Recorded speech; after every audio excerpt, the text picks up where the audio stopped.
Llio dwi a fi di trefnu'r Eisteddfod yr Urdd. Dwi'n siŵr bod chi gyd yn gwybod bod Eisteddfod yr Urdd wedi gorfod cael ei gohirio eleni yn Sir Ddinbych oherwydd argyfwng iechyd Covid-19. Ond, yn lle cynnal Eisteddfod draddodiadol, mae'r Urdd eleni yn cynnal Eisteddfod T. Gwyl, ddigidol, T o'r T. Lle mae pawb wedi bod yn cystadlu yn ei stafell fyw, yn recordio fo'r ei ffôns ac yn uwchlwytho fo i wefan yr Urdd.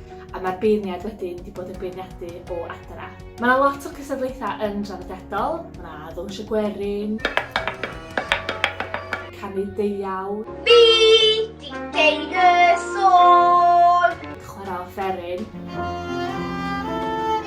Ond mae yna lot o cystadlaethau newydd hefyd sy'n cymryd mantais o'r ffaith bod hi'n Eisteddfod ddigidol, fel y lip-sync,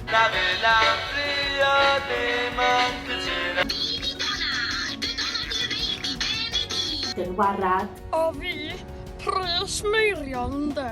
A leni hefyd am y tro cyntaf gan fod pawb yn hunan ynysu yn ystod yr wyl. Da ni wedi ehangu y categori o oedran i gynnwys rhieni. Gawn ni stopio fyna. Neinia a teidia. A da ni hyd yn oed wedi cynnwys un categori newydd sbon ar gyfer yr anifal anwes talentog. Efo tafrin na wych yn y ban. Eisteddfod T ymlaen ar Eisteddfod a Radio Cymru o ddi llun tan ddi Gwener wsos yma, a dwi yn hynod gyffrous bore yma achos hwn ydy'r diwrnod cyntaf bore llun. Felly, da ni'n mynd i fynd am tour bach sneak preview behind the scenes yn Eisteddfod T. Dewch efo fi. Dwi'n newydd yrru lawr i fai Caerdydd lle mae studio Eisteddfod T leni.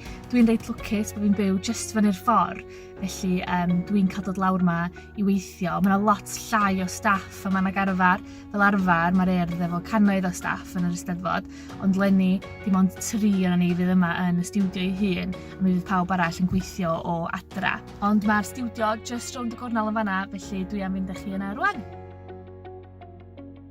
Mae pawb yn gorfod cadw 2 fetr i ffwrdd o'i gilydd a mae yna hand sanitising stations yn bob man. Dyma hi'r studio, mae Tristan a Heledd wrthi yn ymarfer ar hyn o bryd. Felly, awn ni fewn am sbec.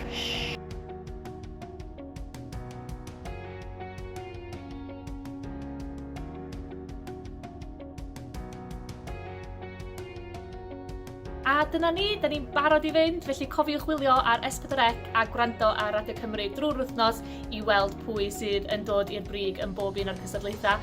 A mwynhewch!